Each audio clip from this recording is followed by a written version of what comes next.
Pozdravljeni, spoštovani gledalke in gledalci. V že 22. izdaji Štajerskega gospodarskega foruma, ki ga pripravljamo v sodelovanju s Štajersko gospodarsko zbornico, bomo govorili o ženskah v poslovnem svetu in podjetništvu. V Evropski uniji je v upravah velikih podjetij 16% žensk in pred dnevi si je Evropski parlament zastavil za cilj, da bi se ta delež zvišal na 40%. Slovenska statistika pravi, da je med menedžerji podjetij 30,6% žensk, od tega več kot 80% v srednje velikih in velikih podjetjih. Slovenske menedžerke so v povprečju tudi bolj izobražene od moških. Tudi sam bom nocoj v družbi žensk. Z nami so 3 gostje. Prva na moji desni, doktorica Danica Purg, direktorica IEDC poslovne šole Bled. Dobro večer, pozdravljeni. In hkrati tudi, moram to povedati, predsednica Združenja za razvoj menedžmenta v srednji in vzhodni Evropi. Prva na moji levi, Marjana Bravc, predsednica regionalnega sveta poslovnih žensk in podjetnic Perle in tudi dolgoletna direktorica invalidskega podjetja Paloma Pis. Dobro večer tudi vam. Ter Vera Kozmik-Vodušek, direktorica podjetja Dialog Company ali Communications, komunikacijske storitve, nekoč tudi direktorica vladnega urada za žensko politiko. Dobro večer tudi vam, seveda dobrodošle v našem studiu. Gospa Purg, statistika je včasih, recimo temu, varljiva. Veliko statističnih podatkov imamo. V Sloveniji je manj kot 28% vseh podjetij, ki jih vodijo ženske. Med temi je le 2% tistih, ki zaposlujejo več kot 10 delavcev. To je zdaj obratna podoba te iste statistike, ki sem jo omenil uvodoma. Podjetništvo je za ženske očitno, vsaj tako pravijo podatki, bolj priložnost recimo za samozaposlitev ali vodenje družinskega podjetja. In zanima me, kje je zdaj Slovenija v primerjavi z državami recimo srednje in vzhodne Evrope, s katerimi se nekako lahko primerjamo, po velikosti, po razvitosti in podobnem. Hvala. Veste, jaz nisem strokovnjak jaz sem bolj strokovnjak za podjetništvo in menedžment, kot pa za ženske v menedžmentu. Vendar se mi zdi, in tudi jaz sem svojo statistiko naredila, predno sem prišla, sem malo gledala in sem videla, da je zaradi Mercatorja in Krke, recimo Slovenija kar visoko, ni tako slabo, če primerjamo z Zahodno Evropo. Vrsto podatkov sem pogledala, ne? Nisem seveda šla posebej gledati Srednje in Vzhodne Evrope, mislim pa, da se podatki spreminjajo iz leta v leto. A veste, enkrat je več, jaz sem videla zadnjih 10 let se je za kakšnih 5-6% povečal delež žensk v menedžmentu. Potem je bilo nekaj časa zelo slabo v politiki, pa je spet boljše zdaj v politiki, recimo v parlamentu in tako. Tako da jaz bi težko govorila o procentih, lahko pa rečem nekaj iz svojih lastnih izkušenj, da ko imamo, recimo, ker mi imamo v šoli največ ljudi iz Srednje in Vzhodne Evrope, je zelo, zelo veliko zelo sposobnih žensk, tako da tam dobiš drugo sliko. Kot ste rekli, sem jaz tudi predsednica Združenja menedžerskih šol Srednje in Vzhodne Evrope, sicer zdaj je že toliko z drugih koncev sveta, da ni več samo Srednja in Vzhodna Evropa, ampak kadar jaz vabim ljudi na konferenco, rečem, pridite, ali pa v članstvo, da nas je 210 šol, pa rečem, člante se, pridite na našo konferenco, plesali bomo. In potem vsi gledajo, kaj je zdaj to. Plesali bomo zato, ker je toliko dekanov oziroma dekanic in predsednic in rektoric v Srednji in Vzhodni Evropi, da lahko res plešemo. Drugače, če pa grem v Zahodno Evropo na srečanje dekanov, pa vam povem, da jih je, mogoče nas je 5-6 žensk. Ostalo je pa 300 moških. Tako da meni se zdi, da sicer ne v primerjavi s toliko, kar nas dela in koliko nas je zaposlenih, ampak vendarle se dogajajo spremembe. Hvala vam za to uvodno razmišljanje. Gospa Bravc, kakšne so vaše izkušnje iz Palome? V tradicionalnih industrijah so nekako ženske praviloma zastopane v teh proizvodnih poklicih, pogosto tudi z najnižjo izobrazbo, tudi med najslabše plačanimi so. Kako ženske pridete na vrh? Sigurno je težje na takem področju, na takem obmejnem oziroma bolj kmetijskem področju se kot ženska uveljaviti pa priti na vrh. Jaz lahko rečem samo iz moje izkušnje, da postopoma z nekim delom, pa tudi izobrazbo, pa z nekim znanjem se da tudi tule, tako da ne bi rekla, da je težko. Ampak recimo tradicionalne industrije vežejo, pa omenili ste recimo kmetijsko območje, območje, ker je nekako še ta tradicionalna družina in tudi tradicionalne družinske vrednote so zelo navzoče na tem območju. Koliko so v bistvu ženske obremenjene, koliko so pravzaprav obremenjene z drugimi nalogami iz vsakdanjega življenja, ki vplivajo na to, da se ne morejo toliko posvetiti recimo karieri, poklicnemu napredovanju? Jaz bi rekla tako, da se zdaj stvari že spreminjajo, ker sem že nekaj časa v podjetju, opažam razliko.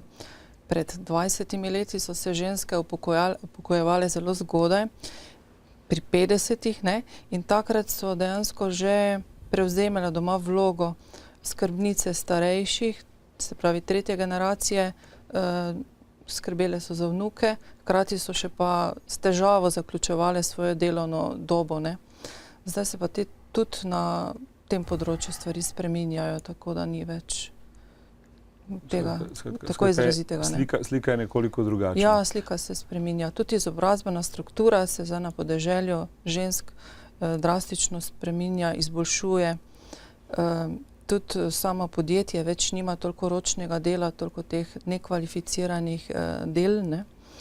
In tu so zdaj tudi razlike. Tudi danes sem si drznila vprašati, čeprav jaz nimam pravice govoriti za matično Palomo d.d., kakšen je zdaj delež moških, žensk zaposlenih. Vem, da je bilo pred 20 leti krepko več žensk, ker so delale ročna dela na koncu proizvodnih linij v konfekciji. Zdaj pa je delež 60% moških, 40 žensk. Zanimiv podatek. Ja. Hvala vam seveda za ta uvodni odgovor. Gospa Kozmik Vodušek, pred 20 leti ste vodili urad za žensko politiko. Danes seveda poznate poslovni svet tudi iz te neke druge perspektive, bolj praktične. Kaj se je pravzaprav spremenilo v teh 20 letih in zakaj imamo vtis, kljub temu podatku, ki ga je prej doktorica Purg omenila o tem, da so se razmere v politiki z ženskimi kvotami izboljšale, ampak zakaj imamo ta vtis, da javne politike na tem področju praviloma niso bile ali niso uspešne? Rekla bi, da iz ene zanimive izkušnje, mi smo štartali v to novo državo, Slovenijo, z popolnoma drugačnimi izhodišči, kot so štartale države zahodnih demokracije. Skratka, s popolnoma drugačno vlogo žensk v družini, delu, družbi, ne nazadnje, z izrazito poudarjeno vlogo po enakopravnosti in vse, ne samo poudarjeno vlogo, ampak tudi mehanizmi, ki jih je država prejšnja sprejemala, so bili seveda absolutno med najnaprednejšimi, kar so nam seveda tudi vse naprimer skandinavske države priznavale. Skratka, štart v to državo je bil izrazito, bom rekla, dober, če temu tako rečemo, in zanimivo je bilo, da pravzaprav že takrat, ko sem bila tudi jaz na tem položaju, skratka v vladnem uradu za žensko politiko, takrat smo se na nek način borile za staro pravdo, skratka želeli smo ohraniti tiste stvari in tiste mehanizme, ki so ženskam omogočale zaposlovanje, ki so omogočale ne nazadnje porodniški in starševski dopust, ki so omogočale status, ki so ga kot zaposlene imele. Zadeva je sedaj zagotovo drugačna, popolnoma drugačna, ampak na mnogih točkah niti nisem tako zelo prepričana, da tako bistveno boljša. Sem pa zelo vesela, da se je veliko teh stvari v resnici ohranilo in da se je ta tradicija, ki smo jo ženske prinesle v to državo, pravzaprav prenesla na drugi, tretji, že mogoče celo četrti rod in je čisti dokaz, kako je kulturno okolje, kako je ta celotna družba pravzaprav tista, ki določa položaj ženske, moškega, skratka, pustimo biološki spol in posebnosti, ki jih tam seveda imamo in hvala Bogu, da jih imamo. Ta družbeno določen spol je pa tisti, ki je izrazito podvržen nekemu sistematičnemu delu, nekim, kot ste rekli, javnim politikam, nekim javnim spodbudam, bodimo si odkriti tudi neki politični volji, ki potem počasi zadeve spreminja. Tako da Meni je, jaz sem včasih rekla, pa tudi sedaj rečem, skratka, tisto, kar je moja stara mama mogoče razmišljala, kar je moja mama želela udejanjiti, kar sem jaz mogoče lahko udejanjila, sedaj generacija, moja hčera, smatra kot samo po sebi razumljivo, ne? In nekaj, kar je njeno, skratka, in kar je uveljavljeno. Tako da to ne pomeni, da so zadeve neproblematične, da jih ne smemo spremljati, nenehno korigirati, dodajati, ampak izvzeti jih moramo pač tako in se zavedati, da se lahko tudi skrhajo. In lahko bi se zelo okrušile v zadnjih letih in jaz sem vesela, da tako zelo se niso. Ne? In da so nekateri mehanizmi tisti, ki v bistvu so pokazali, da je potrebno nenehno tudi z te strani delati. Še samo to bi dodala, v tistih letih, ko sem jaz recimo hodila v Štrasburg, pa v Združene narode, pa tako naprej, ne? Recimo nekatere stvari, ko smo jih pripovedovali, sploh niso verjeli. Ko sem jaz recimo prvič razlagala, da imamo pri nas porodniški oziroma starševski dopust 12 mesecev, so bili prepričani, da si izmišljujem in da govorim neke politične floskule. Potem je bilo to seveda zelo hitro spoznano na tak način, kot seveda je tako, ne? Ampak bili so prepričani, da je pri njih zadeva bistveno bolj naklonjena enakopravnosti in nediskriminatorni politiki, kakor v tem delu. Pripričana sem, da to ni bila samo Slovenija, ampak Sloveniji je tega uspelo kar precej ohraniti, marsikje druge pa žal ne. Ampak ravno iz tega vidika, ki ste ga zdaj nazadnje omenili, mi vemo, da se je Slovenija zelo veliko spremenila po osamosvojitvi, da se je zlasti spremenila njena gospodarska struktura. Končno v Mariboru smo, ker vemo, koliko te tradicionalne, nekoč smo ji rekli, težke industrije je dobesedno v 2 desetletjih izginilo, propadlo in v bistvu celo v teh zadnjih letih še nepričakovano nekatere industrije, za katere smo mislili, da nikoli ne morejo propasti, v bistvu so v krizi in imajo težave. Ja. Sem mislila, da se velikim podjetjem nič ne more zgoditi. No, ampak bistveno vprašanje je, ko govorimo o tej spremembi vrednot, je to, v bistvu, v kolikšni meri je Slovenija sploh še ta tradicionalna industrijska družba, iz katere v bistvu zgodovinsko gledano sploh izhajajo te razprave o enakosti ženskih in moških, recimo v podjetništvu, v menedžmentu. Slovenija v veliki meri ni več seveda ta tradicionalna, mislim, da je zelo malo držav v Evropi, ki so zelo tradicionalno industrijske družbe, ne. Zdaj bi mirno lahko rekli, da smo digitalna družba, ne, in da ta ima neka druga pravila, bom rekla, tudi družbenih razmerij. Ampak nekatere zadeve bodo zmeraj ostale, ne. Nekatere kulturne razlike se spreminjajo ne v desetletjih, če mene vprašate v stoletjih, in nekatere tradicionalni vzorci se prenašajo iz generacije v generacijo, iz družine v družine in tako naprej. Ne. In najbolj pomembno je, kako, zdaj pustimo to, kako družina to ureja med sabo, ampak pomembno z neke javne besede pogledano je to, kako kaj država naredi, kaj sistem naredi, zato, da, ne zato, da bomo vsi veseli in srečni, ampak da bo v resnici, ali pa tudi zato, ampak zato, da bo v resnici lahko izčrpala oziroma uporabila vse resurse, ki jih ljudje pač imamo. Ne? In mislim, da če ne drugo se vsi strinjamo, da so resursi pri ženskah in pri moških dobri in slabi, odlični in manj odlični, ampak vsi imamo neke sposobnosti in pamet je približno enakomerno razporejena. In v bistvu je neodgovorno, da je ti ne uporabiš. Zato je recimo izobraženo žensko, ne, ki ne vem, v Sloveniji 50% tistih, ki dobijo doktorat, je žensk. In potem jih ti za neko družinsko vzgojo ali nekim podobnim daš, ne vem, za 2 ali 3 leta v stalež, ne, skratka v porodniško.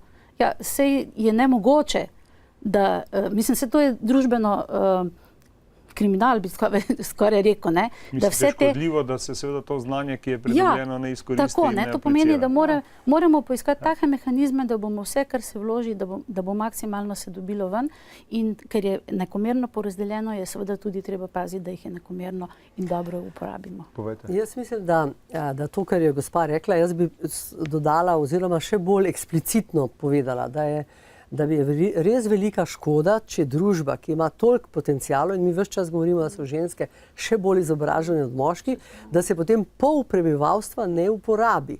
A ne? To se pravi, ti zapravljaš kapital, človeški kapital, čeprav se to ne sliši lepo, ne? Zapravljaš talente. Tako da to, a veste, če kjerkoli, kdajkoli, kadarkoli omenim recimo v zvezi kaj z ženskami, je to prvi in glavni argument. Ne zapravljaj resursov. Uporabi vse ljudi, ki jih imaš na razpolago. To se mi zdi, da je najpomembnejša stvar. Poleg tega, da to ne bi bilo, da ni demokratično, da je to nehumano, da je ne kar vse. Gospa Purg, vam smem dati primer, ker namreč gospa Bravc nam je prej dala zelo dobro iztočnico, ne vem, če smo jo zaznali. Rekla je pravi, tudi na tem našem območju, recimo slovenskih goric, ob meji, ob Muri, tudi, ker se ljudje, ne vem, so zavezani vinogradništvu, kmetijstvu in še tovrstnim, bom rekel, panogam, so ženske vse bolj izobražene. Mlajše ženske imajo vse višjo izobrazbo in tako naprej. Ampak poglejte, Palomo, ki je bila bom rekel, nekoč državno podjetje, če smem tam reči, oziroma javno podjetje, pol je bila privatizirana, so sanirali z različnimi deleži, še danes jo prodajajo in v glavnem pridejo torej tujci, da tako rečem, za ljudi z zunega konca Marije Snežne, Šentilja in Sladkega Vrha, tujci, moški, ki prevzamejo glavno direktorsko mesto in njihova glavna naloga je, kako najti tako imenovanega strateškega partnerja. Veste, to se strašno lepo sliši, ko rečeš strateški partner, ampak v resnici gre, kako prodati podjetje in znižati število zaposlenih. In kaj zdaj tem mladim ženskam, to bi rad, da nam morda gospa Bravec še kakšno podrobnost pove, v bistvu, kaj tem mladim ženskam izobrazbo, ta njihova izobrazba pomeni? Signal, da morajo od tam pobegniti, ali pa signal, da lahko one postanejo menedžerke, ki bodo znale postaviti to podjetje na nekih drugih, morda bolj zdravih osnovah, z večjo pripadnostjo tistih ljudi, ki so v tem podjetju zaposleni? Lahko je oboje. Najprej moraš poskrbeti za sebe. Ne? In to bi rekla, ženske se mi zdi, da so tudi bolj pripravljene spremeniti svojo izobrazbo, svojo poklicno pot, se prilagoditi, temu nameni tudi svoj prosti čas popoldan, da se izobraziš. Zdaj, ko ste to govorili, sem razmišljala, res prihajajo moški, ja, ampak druga linija, tretja linija še vedno ostajajo domačini, ne? In se ponavljajo eni pa isti, zato ker znanje je v podjetju. Ravno na tem je bil poudarek tistega, o čemer govorim. Doktorica Purg točno ve, kaj se hoče poudariti. Veste, gre tudi za ambicijo. Kaj lahko zdaj storijo te ženske, ki so pridne, ki pridejo v službo, ki so zagnane, pripadne, ker v vseh manjših krajih so ljudje zelo pripadni podjetju, ki ga imajo. In zdaj mislim, da mora podjetje tudi odgovorno za to, da te ljudi vzgaja, izobražuje, pripravlja za to. In jaz ne vem, koliko imamo mi v Sloveniji mentorjev ali mentoric. Jaz sem recimo imela odličnega mentorja, enega zelo znanega profesorja, je bil harvardski profesor, je bil potem dekan poslovne šole v Lozani in on je meni 20 let stal ob strani, tako rečem. Če sem karkoli potrebovala, sem ga poklicala. Pa sem rekla, a mi lahko kaj svetuješ in tako naprej. Tako da mislim, da moraš imeti mentorja in da bi to mentorstvo se lahko bolj razvilo. In če ti ne usposabljaš ljudi za management in managementu, leadershipu, voditeljstvu, to je posebna vrsta znanj in spretnosti. In ni dovolj biti samo priden. Ti moraš tudi imeti neko samozavest. Jaz mislim, da moraš zbuditi tudi neko ambicijo pri ženskah, da bi se bolj tega lotevale, in jih nekako, mislim, teh funkcij. In mi ugotavljamo tudi v šoli. Veste, da mlajši, recimo na poletnih šolah za mlade menedžerje, mi imamo 60% žensk. To se pravi, da se stvari spremenijo, sicer niso samo iz Slovenije, so iz celega sveta pride, ampak vendarle to pomeni tudi, da se v svetu to dogaja, da se situacija spreminja. Ampak, veste, pol pa pride ta drug nivo, je že manj njih, naprimer na našem postdiplomskem študiju, kjer so ljudje stari poprečno 33 let, imamo 30% žensk. Ko pa prideš na top management, jih je pa tam 15%. Tako da 15-20 mogoče ne. In gospa Purg in gospa Bravc, ste omenili, ne eksplicitno, ampak omenili ste ta znani stekleni strop, ne, ki ga pač se nenehno v tej točki uporablja. Pa še bom rekla eno besedo na to, pa še eno drugo bi povedala naprej. Neka skupina, nek psiholog je delal neko vajo, če temu tako rečem, oziroma raziskavo, in postavil skupino moških v labirint in v drugi enaki labirint skupino žensk. Moški so takoj strateško razmišljali, pogledali, kdo so skavti, kdo ima bolj sposobnosti, orientacije, ono, drugo, tretje, določili vodjo in začeli iskati izhod iz labirinta. Ženske so seveda pristopile popolnoma drugače, niti slučajno niso nobene vodje imenovale, ampak so šle pač po drugem sistemu, da so vse šle iskati izhod. Rezultat na koncu je bil ta, da so prišli približno istočasno iz tistega labirinta. Skratka, ni bilo nobene razlike. Ne.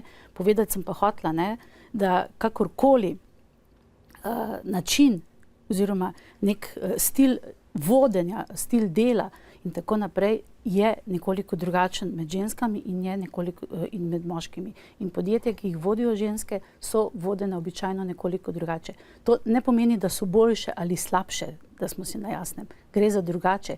In vprašanje je, kako jih lahko umestiš oziroma ali je res v tistem podjetju so potenciali na tak način ali drugačen izpeljane. Ne? In to, kar je povedala gospa Bravc in kar je povedala gospa Purg, to, dokot pridajo, do katere višine pridajo. Ne? In to zdaj ni obtožba moških, da smo si na jasnem. Ne? Gre za situacijo, ko tudi ženske nočejo iti preko ali skozi steklene stele, ali tudi skozi stekleni strop. Ne? Stekleni strop pomeni, da jaz vidim položaj naprej, ampak se odločim zavestno ali manj zavestno, z priokusom ali z nepriokusom, z požiranjem sline ali ne, ampak rečem, ok, dobro, meni je tukaj čisto ok. Ne?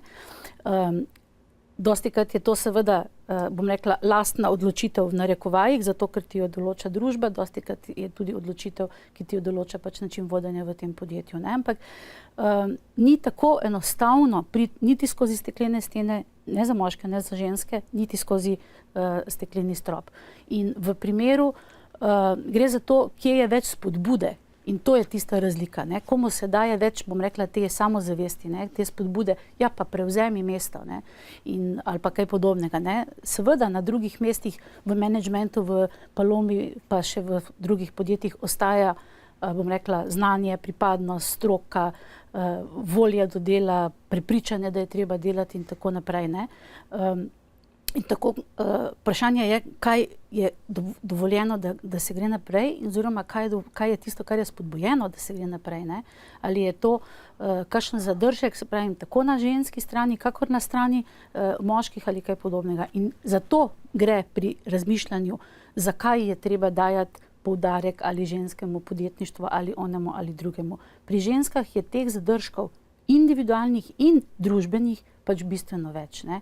Drugače pa, seveda, se poznamo statistiko, 59% ženski so vpisane na univerzo in ki jo končajo, so ženske. Bistveno hitreje dokončujejo študij, višje povprečne ocene imajo in tako naprej. Ni v tem problem. Lahko tudi razpravljamo, ali je to prednost ali ne, zato ker je tudi šolski sistem mogoče bolj pisan na kožo načinu, kakor pač še učijo oziroma kako ga dojemajo in da so ga pripravljene sprejemati ženske. Ne? Ampak vse to pravzaprav kaže na to, da imamo na razpolago vse, vprašanje pa je, koliko iz tega potegnemo. In država mora za svojimi spodbudami, družba, mogoče še boljše rečeno, vsi skupaj moramo s svojimi spodbudami pritegniti.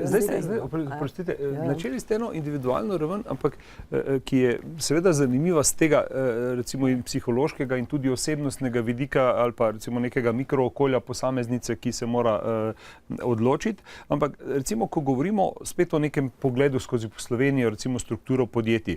V Sloveniji podjetja vodijo ženske, oziroma ženske vodijo tista podjetja, ki so v glavnem v storitvenih dejavnostih.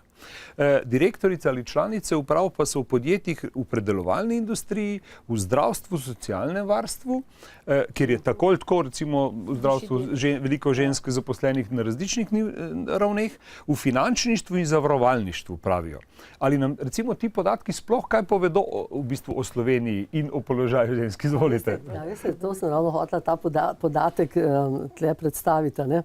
Jaz sem dobila enega profesorja iz Belgije, ki je rekel, da je zato prišel, ker je slišal od svojega kolega iz Nizozemske, ki je pri nas predaval, je rekel, pojdi predavati Slovenijo finance, ker tam so večina finančnic in računovodstva, mislim voditeljica, ne, na tem področju žensk.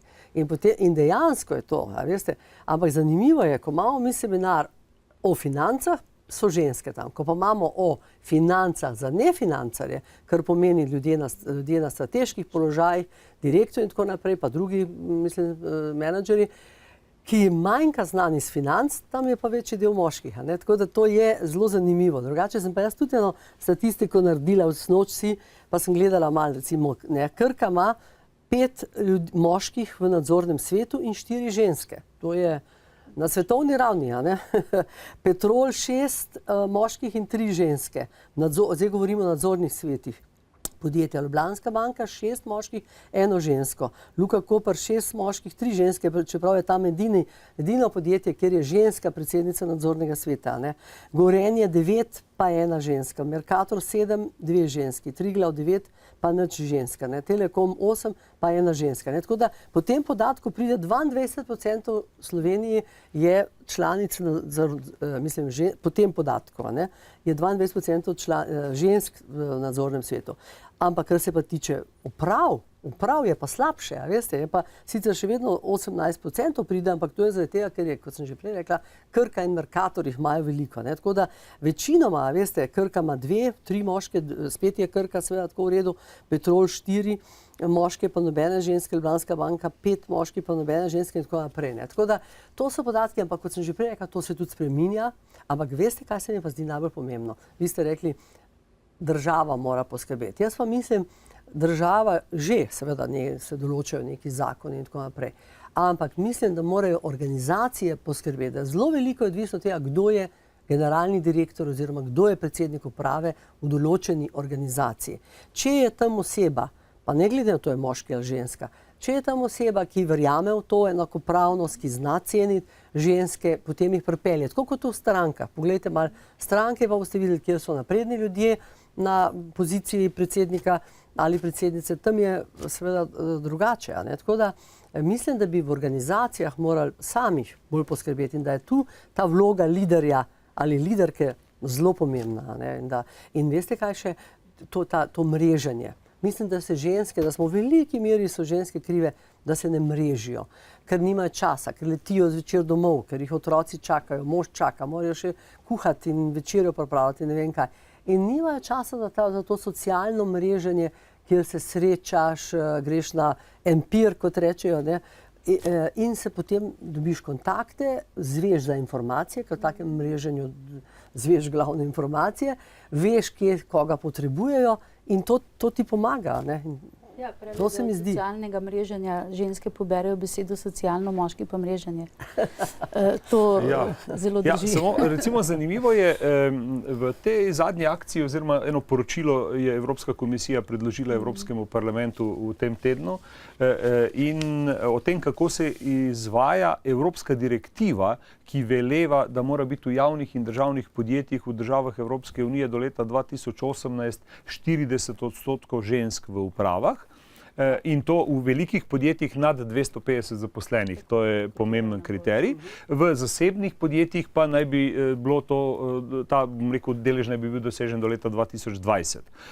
Zanimivo je, da čisto na koncu te ugotovitve evropski parlamentarci ugotavljajo, da je v bistvu edina učinkovita politika v zgodovini do zdaj bila torej politika izvršljivih dejstev oziroma prisile, da tako rečem, da se seveda skozi neko politiko nekoga prisili, ker so rekli, tista podjetja, ki to ne bodo dosegla, ne bodo mogla nastopati na razpisih, ne bodo mogla dobiti evropskih sredstev. Skratka, pomembni finančni viri naj bi bili odtegnjeni tovrstnim podjetjem. Zato sem prej spraševal o tej učinkovitosti javnih politik. Kvote so do zdaj edini priznani mehanizem, ki to pač omogočajo. Če rabite v nadzornem svetu 10 ljudi, če imate na razpolago na spisku 10 moških, boste zelo težko izbrali 3 ženske. Skratka, če ni na razpolago, če se ne poišče v prvi fazi, v tej rudimentarni fazi, če se ne poišče bazena, iz katerega se lahko črpa, potem se pač ne izbere. Ne? In ko je bila ta direktiva že v procesu sprejemanja pred časom, je bilo rečeno, ampak saj žensk ni. In znana komisarka Vivian Reding je takoj ugotovila, da je treba dati na razpolago imena in so v zelo pičlem času zbrali 8000 žensk, ki so sposobne zasedati mest po strokovni plati, sposobne sprejemati te funkcije in jih odgovorno upravljati. Skratka, ni izgovora, jih ni.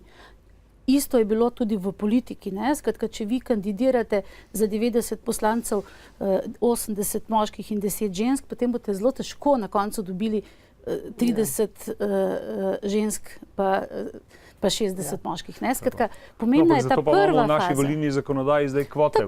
Tako, zato ker se je to izkazalo kot učinkovit mehanizem. Žal je velikokrat tudi kontra učinek. Jaz vem, da ženske dostikrat, sploh v gospodarstvu, potem rečejo, pa sej nočem, da potem bodo rekli, da sem bila izbrana ne zato, ker sem sposobna, pa strokovna, pa delovna, pa strajna, pa tako naprej, ampak zato, ker sem ženska, ker so me kvote gor naplavlja. Ne? Skratka, ženske dostikrat same zavrnejo ta mehanizem, da smo se na jasnem. Ne? Zato, zdaj ne bom razpravljala zakaj, ker najbrž ni tega časa, ne? Ampak izkazalo se je, tako kot pri mnogih drugih zadevah, če drugače ne bi bilo tako, tudi zakonov ne bi sprejemali, ker bi tako ljudje kar sami po sebi delali najboljše reči, a ne da. Skratka, tudi na tem področju se izkaže, da če hočeš nekaj zares doseči, če hočeš uveljaviti neko voljo, potem moraš za to poskrbeti tudi za mehanizem. Ne moreš reči, naš cilj je 40% in potem prikrižati roke in čakati, kaj se bo zgodilo. Imeti tudi volilni sistem, ki omogoči, da na drugo mesto volilne liste daš žensko, ki bo kandidirala v neizvoljivem okraju, recimo. Moraš dati neki mehanizem, moraš dati neko orodje. Tam se delo šele začne. Seveda, pri tem, da ti zakon sprejmeš, tako, pa rečeš 40%. Ja. Potem se pa takoj pojavi, in to je tudi recimo moj mož rekel na Nizozemskem, da ni dovolj žensk in da imamo probleme, ko je bil predsednik nadzornega sveta največje zavarovalnice na Nizozemskem, imel velike težave najti eno žensko oziroma dve so potem imeli v nadzornem svetu. Ampak zdaj so se pa ženske v svetu že organizirale, veliko bolj. Recimo na Norveškem imajo že 44% članic, ne samo 40%, v nadzornih svetih. Zato, ker so začeli delati spiske. Tako kot ste rekli, ne, kot Vivian Reding. Spiske žensk sposobnih, ki bi ustrezale na tem položaju in potem ne more noben več reči, da jih ni. In hkrati moramo biti, in jaz mislim, da smo včasih celo preveč kritične ženske, ker zdaj sem jaz dobila pred pol leta, smo mi dober v Sloveniji prvič, ne vem, kdo je točno to poslal, ampak smo prvič dobili eno pismo, kjer so rekli, navedite nekaj žensk, ki jih vi poznate. In potem mi ženske, ki smo toliko zelo, kako bi rekla, kritične, druga do druge, smo potem se spraševali, je ta dovolj dobra, Moški tega ne delajo, jaz sem prepričana, se ne sprašujejo tako zelo, a je ta dovolj pošten, predvsem pošten, a je ta dovolj dober in a je dovolj sposoben, ima mednarodne izkušnje in tako naprej. Tako da nekaj se na tem področju dogaja in jaz absolutno mislim, da samo do radikalne spremembe lahko samo pride, če bomo imeli kvote. A veste, žal je tako, da jih moraš imeti, ampak jaz se spomnim, 20 let nazaj smo bili proti kvotam. Napredne ženske Slovenije so bile proti kvotam, ampak kaj smo dosegli v 20 letih? A veste, kakšen procent? Mogoče na boljši. No, predlagam, da zdaj pogledamo, jaz sem pripravil iz enega gradiva, ki nam ga je pripravila Štajerska gospodarska zbornica, taka dve skupini trditev. In tu zdaj imamo eno prvo skupino, ki se sicer na našem monitorju malo slabše vidi, ampak pravi takole tekst: ženske podjetnice začenjajo z manj kapitala kot moški, sredstva raje iščejo znotraj družinskega in prijateljskega kroga, če pa si denar vendarle izposodijo pri bankah, je njihova plačilna morala višja kot pri moških. In zato pravijo, zato v krizi ženske podjetnice za banke veljajo za boljše stranke kot moški in podjetja, ki jih vodijo ženske, imajo v povprečju manjšo, a bolj stalno rast, kar pogosto pomeni tudi manj tveganja za neuspeh. Ziharašice smo, kaj ne? Ja. No, ampak, gospod Bravc, prosim za komentar. Ona prihaja iz realnega sektorja v tem primeru. Mi smo pa v nerealnem. No, jaz bom zdaj povedala bolj iz vidika tega našega regijskega sveta, s katerim se že 1 leto pa pol kar ukvarjam. In tu sem zdaj kar poslušala, gospa je rekla, ni mreženja med ženskami. V Mariboru se zgleda vse najprej začne v Sloveniji, ne? V lanskem letu v juniju smo začeli v Mariboru kar zelo aktivno sodelovati, se mrežiti. Smo imeli do zdaj 16 srečanj različnih, od izobraževanja, druženja. Koliko vas je, oprostite? Za trenutno uradno članic 50, ampak na teh srečanjih se je razvrstilo 150 žensk. Tudi tale naš zadnji dogodek, ki smo ga imeli, je bil zelo uspešen, presenetljivo uspešen. Moram reči, da smo si zamislili kar eno dobro kombinacijo. Spet ena ženska lastnost v en cel dan, ker smo si pač utrgali čas, smo strpali vse, od dobrih praks do stojnic, posameznih podjetnic, mreženja. Bile smo zelo utrujene zvečer, ampak zelo zadovoljne, spoznali dosti novih obrazov, kontaktov. Tako da bi rekla, da se nekaj dogaja. Lahko bi pa, tudi zdaj sem razmišljala, ko ste rekli, en tale spisek perspektivnih, obetajočih žensk, to bomo zdaj naredili. Jaz sem toliko žensk poslušala, teh naših, ki dejansko se zdaj ukvarjajo s tem, kako bi šle na svojo lastno podjetniško pot in imajo razne probleme, težave, predloge, bi rekla bolj, in so presenetljivo kapaciteta, ne, ki je neizkoriščena. In so pripravljene marsikaj narediti in sposobne narediti. Tako da jaz se ne bojim, midve bomo sodelovali. Ja, a veste, da sem jaz bila povabljena na prvo srečanje? Takrat so rekli, od vse naprej se bomo omrežili. Prepričana sem skoraj, da je to bil ta dogodek. Ampak moj prvi nasvet te skupini ljudi, to je bila gospa, ki je bila zavarovalnice Maribor, je bila, me je povabila takrat, to je bila taka organizacija, mislim, ne vem, če je to isto, ampak vse vseeno. Vse vseeno. Jaz sem samo nekaj hotela reči. Moj prvi nasvet takrat je bil ženskam v Mariboru, povežite se mednarodno. To mreženje ni dovolj, samo v Mariboru se družite, veste. Družite se, dajte vse 2-krat, 3-krat na leto narediti sestanek, kjer bojo vsi iz Slovenije prišli, pa iz Hrvaške, pa iz ne vem kogarkoli, iz srednje in vzhodne Evrope, pa iz Avstrije in tako naprej. To je mreženje, veste, se ti s celim svetom mrežiš in ugotoviš in greste vi v članstvo nadzornega sveta v Graz ali pa nekam drugam. Te ambicije malo manjka našim ljudem, pa ne samo ženskam. Na splošno smo Slovenci preveč skromni, a veste, in si niti ne mislimo, da bi lahko bili člani nadzornega sveta v Braziliji ali pa ne vem kje. Think big, ne misli veliko. Zato, ker sposobnosti, znanja, vsega imamo dovolj. Samo ta naša majhnost, a veste, mislimo, smo pa čisto zadovoljni, če Avstrija pošlje nekoga k nam ali pa Nemčija. Mi si moramo pa prizadevati, da bomo mi šli kam drugam. Tudi, ne? Oboje. Brez skrbi, ena izmed te gospe, ki je imela dobre prakse, je bila tudi Rusinja. No, smo šli zelo daleč. No, ampak recimo, ravno ko govorite o tej mednarodni razsežnosti celotnega problema, vendarle živimo v postindustrijski družbi, živimo tudi v postmodernizmu gledano kulturno. Skratka, opustili smo tudi te tradicionalne kulturne študije, nimamo si več kaj pomagati s temi tradicionalnimi vzorci. Ali je recimo v tej razpravi sploh več dopustno izhajati iz moško-ženskega principa? In v bistvu, kaj nam te vrednote, torej, ali vrednote, ki ste jih vi že prej naštevali, prav vi dve, v bistvu ne dokazujejo, da smo presegli ta problem, oziroma ta dualizem moški-ženske? Jaz ne vidim nekih velikih razlik. Na naših srečanjih se dosti o tem pogovarjamo in smo nekako zelo pozitivno naravnane in vedno gledamo na moške lastnosti kot tiste, ki so dobre, da si jih želimo imeti tudi povzeti, pa si jih tudi same nekje, rečemo, v praksi uresničiti pa uporabiti. Sploh tisto, da si upaš, da si korajžen, da te ni toliko strah, ne. Podjetništvo, vemo, je tveganje, ne, se pravi, da si upaš tvegati, ne. To.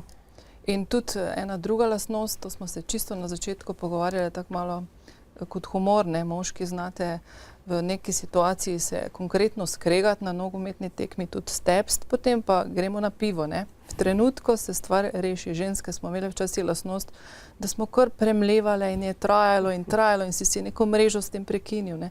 Tega ne delamo več. To smo se naučili od moških. Ampak ravno izjemno dobra istočnica, predlagam režiji, da nam pokaže graf 2, ker imamo spet dve zelo zanimivi trditvi. In sicer prva se glasi: uspeh ženskega podjetništva je moč delno pripisati ženskemu stilu vodenja in upravljanja s podjetji. To je prva trditev. Druga trditev je pa: podjetnice podpirajo zaposlene v njihovih ambicijah, spodbujajo timsko delo, skrbijo za kakovost, zmanjšujejo hierarhijo in težijo k bolj neformalnim odnosom. Vaš komentar, prosim. Ja, jaz mislim, da je to zelo res. Mislim, da leta 80 ali 82 ali nekaj takega je šla neka knjiga v Ameriki, ki se imenovala Megatrendi.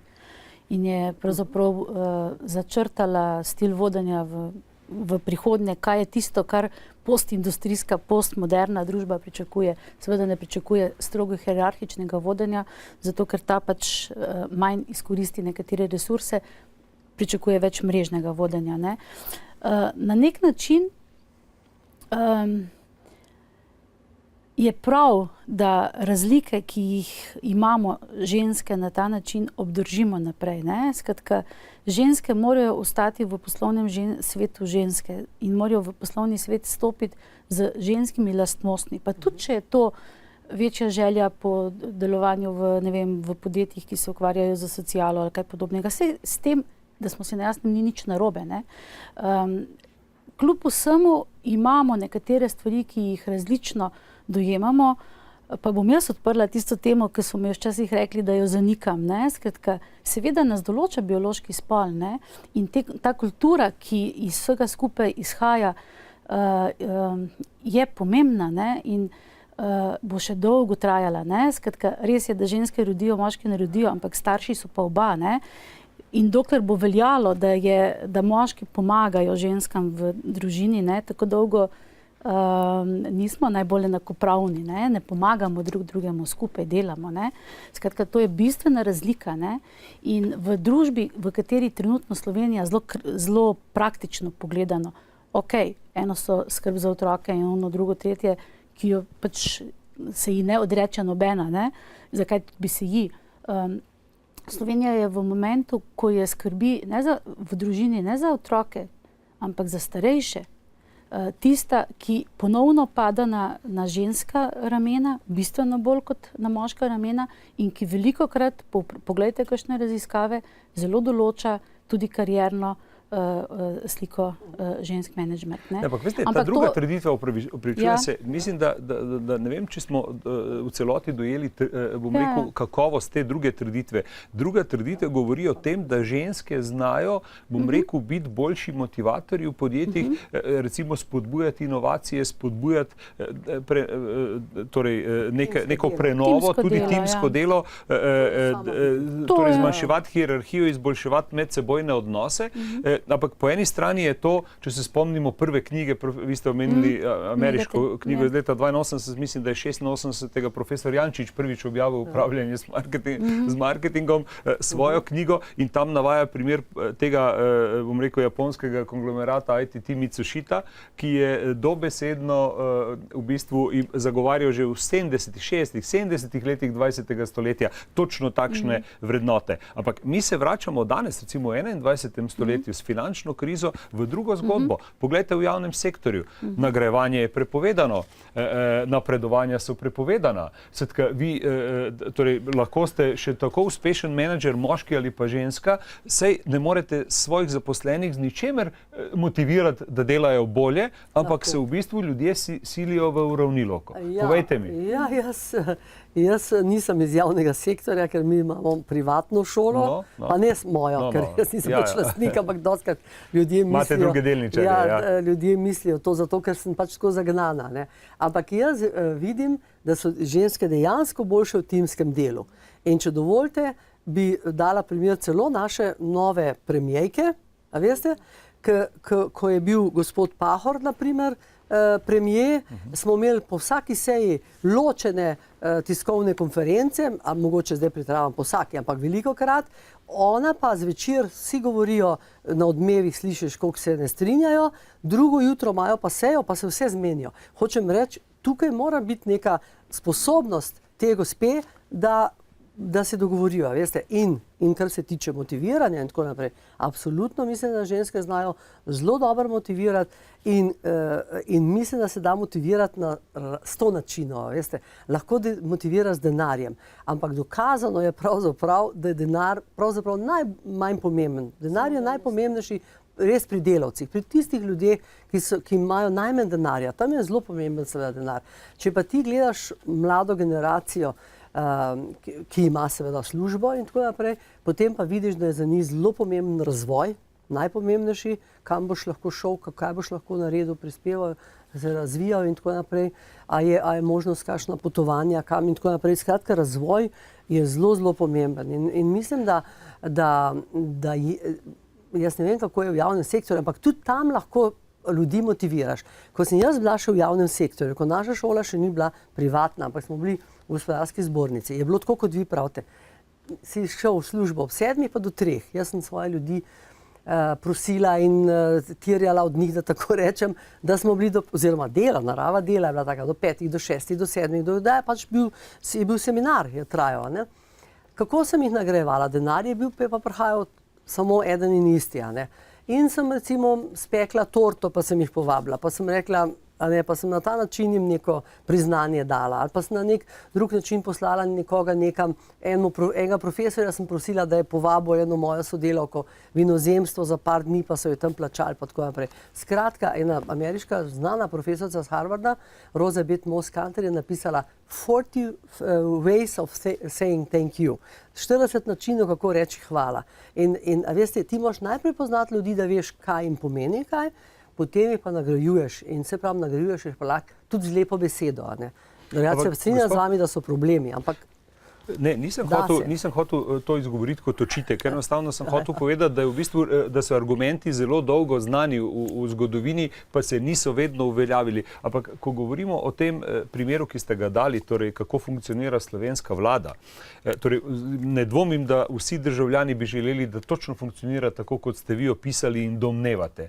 Ampak imamo, žal bom rekel, enega od artefaktov in to je tisti zlobni ali pa sloviti magnetogram z ene izmed sej, bom rekel, prisluškovani magnetogram ene izmed sej ravno Pahorjeve vlade, glede na to, da ste njega omenili kot predsednika prejšnjega, kjer sta se pa dve ministrici prav grdo stepli med sabo, po domače povedano, in se je celotna Slovenija prav voeristično naslajala na tisto kregarijo, ki ni bila najbolj vzpodbudna. Mnogo krat se mnogi moški tako še bolj grobo, zelo skregajo, zelo grdo imajo drugega, pa se ne smiji cela Slovenija, ampak rečejo, to je način dela v politiki. Ko se pa to zgodi dvem ženskam, dvem ministricam Krebsovi in Kresalovi, potem je pa to joke, ne? Pa ni bil joke, ker oni dve sta zelo dobro sodelovali in sta zadevo tudi rešili, ampak tega več potem nišče ne ve. To je ravno to.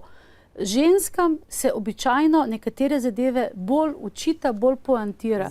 Jaz se zato vsi v politiki, da uveljaviš, da argumentiraš, tudi če rečeš na kakšen, bom rekla... Zato sem prej, gospod Bravc, spraševal, kaj tem mladim ženskam, ki jih je prav vodoma citirala, pomenijo te nove vrednote. Ker prihajamo pravzaprav do tega, da ne glede na to, kako se nam spreminja gospodarska struktura, ne glede na to, kako se nam spreminja to zunanje okolje, ostajajo nekateri tradicionalni vzorci, ki se bistveno težje spreminjajo in nažalost negativno vplivajo na nek želeni rezultat. Zdaj bom pa jaz izzvala gospoda Medveda. No, evo ga, zdaj sem spet jaz kriv. Vi, a veste, tudi mediji imajo zelo pomembno vlogo, bi morali vedeti veliko večjo vlogo pri ravno tem pospeševanju tega občutka dejstva, enakopravnosti žensk in tako naprej. Ne? In biti bolj pozitiven in iskati pozitivne primere. In jaz danes nisem hotela kritizirati Pahorja, ampak sem rekla, da se mi zdi, da gospa premijerka kot ženska je pragmatična, tega nisem rekla, ampak mislim, da je to ena od lastnosti ženskih in da, tako kot Merklova, ne, čeprav na drug način ona, z drugim stilom, se mi zdi, da zna voditi tim. Tak občutek imam, ker se vse zmenijo. Vi ste pa takoj negativno začel, pa ste tako kot mediji postavil se vam to drugo zgodbo ravno zaradi tega, da ne pozabimo na predsodke, s katerimi nažalost presojamo te stvari. Jaz nisem med tistimi novinarji, ki bi ta voajerizem spodbujal, niti slučajno. In v končni fazi lahko kot nekdo, ki je zaposlen v mediju, rečem, da so, bom rekel, moje kolegice velikokrat tudi v, bom rekel, zlorabljenem položaju, če pogledate samo na kakšen način poročajo, v kakšnih pogojih delajo, ob kateri uri so še zunaj na mrazu, na snegu in tako naprej, potem vam je zelo jasno, da jim ni z rožicami poslano. In seveda sem eden od tistih, ki si prizadeva za to, da bi se to spremenilo, tako da v tem smislu nimate v meni sovražnika. Ampak moram pa to vprašati, pazite, moram pa to vprašati zaradi tega, ker govorili smo o tej stekleni kapici prej in meni se zdi, da včasih ta steklena kapica ni samo steklena, ker steklo relativno lahko, bom rekel, s komolcem razbiješ, ampak je tudi malo drugačna. In seveda zanima me v bistvu, s kakšnimi argumenti lahko vendarle dokažemo, da temu ni tako ali pa to presegamo. To je bilo vprašanje. V originalu je ta stekleni strop ni stekleni, ampak je kristal, skratka je kristalni, in ga je izjemno težko razbiti, ker je izjemno močen. Tako da pravilni prevod ne bi bilo stekleni strop, ampak kristalni strop. Seveda je mogoče prebiti ta stekleni strop ali pa steklene stene, oboje. Mislim, da je enega od načinov, ki v Sloveniji ni običajen, zelo dobro povedala gospa Purgova prej, skratka, to je mentorstvo. V Sloveniji ne vemo, kaj je mentorstvo. Ne vemo, kaj je mentorstvo, in to je pri podjetnicah, tistih, o katerih je tudi gospa Bravc govorila, pa tistih, ki ste jih prej imeli tam na zaslonu, ki imajo manjša podjetja, ki imajo manj kapitala, skratka, si pa želijo nekaj storiti, izjemno pomembno, in pa nasploh ne vemo za to kategorijo, recimo. Je pa tako, da točno ta pomoč, ta mentorska pomoč lahko ne za denar, ampak z pravim nasvetom pomeni bistveno več kot včasih kaj drugega. To je ena od stvari, ki jih recimo pri nas nimamo. Pa veste kaj, pri tako imenovanem talent development, pri razvoju talentov mladih, tam bi morali kadrovske službe, z njimi bi morali imeti dostikrat na njihovih sestankih, forumih in tako naprej, bi morali več o tem govoriti, da morajo oni tam že poiskati te mlade, sposobne ženske, pa jih razvijati naprej. Tako pa se tam že to pozabi. Veste? In tistega, ki je bolj agresiven, daš naprej, nekoga, ki pa ni, ampak pri čemer se ne zavedajo, da se nekoga, ki je zelo tih in zelo tako, da recimo dvigati in ga usposobiti in mu komunikacijski spretnosti, čeprav te so za ženske itak dokaj, mislim, značilne in dobre, ampak vendarle že tam se to začne. In potem, kot sem rekel, mediji bi morali še več o tem pisati in spodbujati dobre prakse povsod. Drugače pa mislim, veste, tu je pa vedno treba mejo imeti. Preveč govoriti o tem, koliko smo zdaj neke žrtve in kaj to meni ni všeč. Zato se navadno, moram reči, da sem se tukaj res odzvala zato, ker je gospod Medved nastopil in ker je povabil, mislim, in ker sem jaz doma Štajerske, in ker že nekaj časa nisem bila tu in se mi je zdelo nekako, kot da imam dolžnost, da pridem in tudi veselja. Drugače pa mislim, da je boljše, ker tudi moški, marsikateri moški je zelo sposoben, pa nikamor ne pride. Veste, tako da bi morali po mojem bolj govoriti o tem, v razvoju talentov na splošno, ali jih opazimo, ali jih ne opazimo, ali kaj naredimo za nje, a ima država in organizacija vsaka kakšno strategijo. In ravno zdaj, ko je gospodarska kriza, ni več nobenih strategij, zdaj bi morali gospod vprašati, kaj se tam, koliko se ljudi na šolanje pošle, mogoče se, jaz ne vem, ampak zdaj podjetja šparajo ravno na razvoju talentov, in to je velika škoda. Tako da nasplošno bi morali temu večjo pozornost posvetiti. V našem podjetju, v mojem celo, konkretno smo zdaj vključeni v izobraževalni projekt Kompetenčni centri, tako da teče izobraževanje, v katerega so vključeni iz mojega invalidskega podjetja ljudje in večina še celo mladi, novi kadri iz matičnega podjetja. In to je z področja papirništva, ker zdaj v Sloveniji ne obstaja več šola papirništva in smo preko Inštituta za celulozo in papir, je en krasen projekt, tako da je zadeva kar fina. Bi pa mogoče še na tisto prejšnjo zadevo, vašo mentorstvo, pa to se mi kar misli, bi rekla, pojavljajo. Tale naš regijski svet je ena taka oblika. V tem letu pa pol se je razvilo toliko nekih sodelovanj, poznanstev. Ženske si pomagajo, sodelujejo, našle so si službo. Ena gospa je v Avstriji, ima firmo, je potegnila eno članico. Zelo krasne, drobne stvari so se tule zgodile, ki pa so po posameznikih zelo pomembne in dobre, ne. Mentorstvo pa jaz vidim generacija, ki odhaja v pokoj, pa mladi. Eno dobro medgeneracijsko sodelovanje, en krasen taki odhod iz poklicnega obdobja z občutkom, da si nekaj dobrega storil, da si za sabo pustil nekoga mladega, ali je to ženska ali moški, to sploh ni pomemben spol, ampak da preneseš znanje in imaš tu dober občutek. Mladi pa na ta način dobijo prakso, ki je v izobraževalnih sistemih zdaj žal nimajo, ne. Zaključimo s pozitivno mislijo. Spoštovane gospe, hvala vam za sodelovanje v tokratni razpravi na 22. Štajerskem gospodarskem forumu. Vam, spoštovani gledalke in gledalci, hvala za pozornost. Ponovno bomo z vami v decembru, ko bomo skušali podrobneje analizirati finančno in gospodarsko prihodnost Slovenije v letu 2014. Nasvidenje.